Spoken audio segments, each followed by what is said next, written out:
104.9 Sunshine FM, Tracy and the Big D. And that was number 4 on our Country Tracks Top 40 countdown there. Connie Kiss Anderson and On the Other Side of Midnight. Ooh, we should have played that last week as midnight being all the spooky the Halloween. Oh, yes, indeed, the Halloween. Well, let me tell you, I am on my best behaviour tonight. Oh, are you? I've been on my best behaviour all night. Well, that's what I'm sticking to anyway.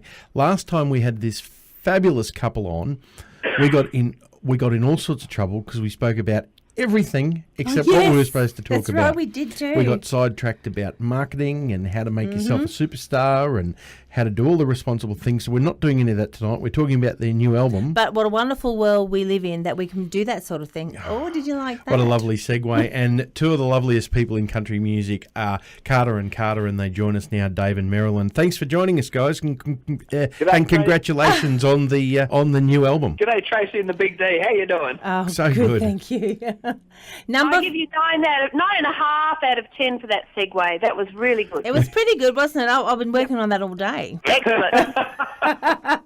Up 4 places. You're into number 7 last week with What a Wonderful World. Up 4 places into number 3. Congratulations. Thank you very much. We're very thrilled because, this is a really old song and it's a bit of a challenge to do a remake that's true to the song but also true to us as, more contemporary artists than when that song first came out. And what a beautiful song it is. So we're really thrilled that people are relating to it. We were talking about it last week when we played it in the top 10. We said, well, it's certifiable now that it's a hit. So that would mean that when you think it back to Satchmo originally had a hit. Of course, it was re-released for Good Morning Vietnam, so it was a hit. And now it's a hit again. Oh, wouldn't that be great if it was as big a hit as ours? Well, that's wishful thinking. We'll take that, thank you. Yeah. I've got to say, it's one of those sort of songs that when you actually play it at a show, there's so many people that come up to you and say that they've got a story about that song. And that's what I love about songwriting, is that there's so many stories. People attach their own stories to a song. Well, do you know, I like songs in their originality and I like to hear them how they're sung. But one woman, Eva Cassidy, she was just, and still is today, one of probably the most brilliant song or singers that can actually take a song, put her own spin on it, but keep fairly true, but have her own spin. I think that's what you guys have actually done with that song. You have your own spin without taking away too far from what the actual song, the creation of it, I suppose, is. Yeah, well, that's the idea, isn't it? And the challenge. I mean, if we just came out and tried to copy, all the other versions that have been hits, it wouldn't be any different. When we love the song, so we really wanted to make it our own and put our own interpretation on it. So I guess that comes across. When we're singing it, we're thinking different things than what Louis Armstrong was, for example. But also, I don't know that anyone's done a duet of it, so that was our opportunity to do something a bit different as well. The album, it clearly is a song of faith, and obviously that's something you guys have. Yep. Yeah, definitely, yeah. I mean, the whole idea behind the album was that in 2006 we recorded an acoustic gospel album, and the response to that has been so overwhelming, basically, that people have just been hanging out for another one. And when we, I think it all was instigated, we heard Brendan Walmsley sing a song at our gospel show in Tamworth, a song called Blessings. And from that sort of time on, it just sort of eventuated. And we've, as well as being passionate songwriters, as well as doing versions of other songs, we've actually written, I think, another 5 or 6 on the album as well. That's a great achievement. We had the opportunity of seeing Brendan this weekend at Just Gone at the Queensland Champion of Champions, and he just has a great interpretation of his music and his songs, doesn't he? Yes.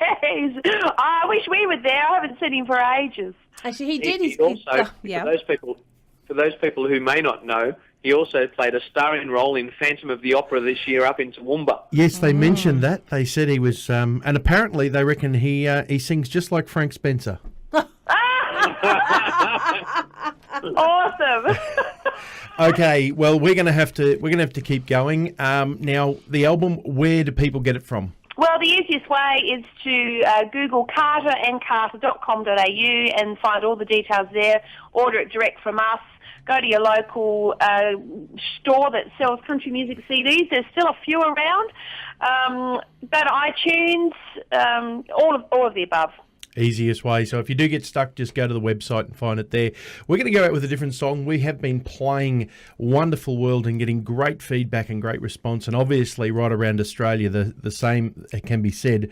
You don't get to number 3 on the charts without having a great song and a well interpretation of the song. So congratulations. Well, before you announce that one, I do just want to. There's 2 songs on the album that I just think are absolutely beautiful, and I want to thank you for Only them. 2? No, the 2 that really, really stuck out for me, and that was Put a Little. He gives me. I tell you what, he's been doing this all night. He's in trouble when we get off air. I tell you that. Okay.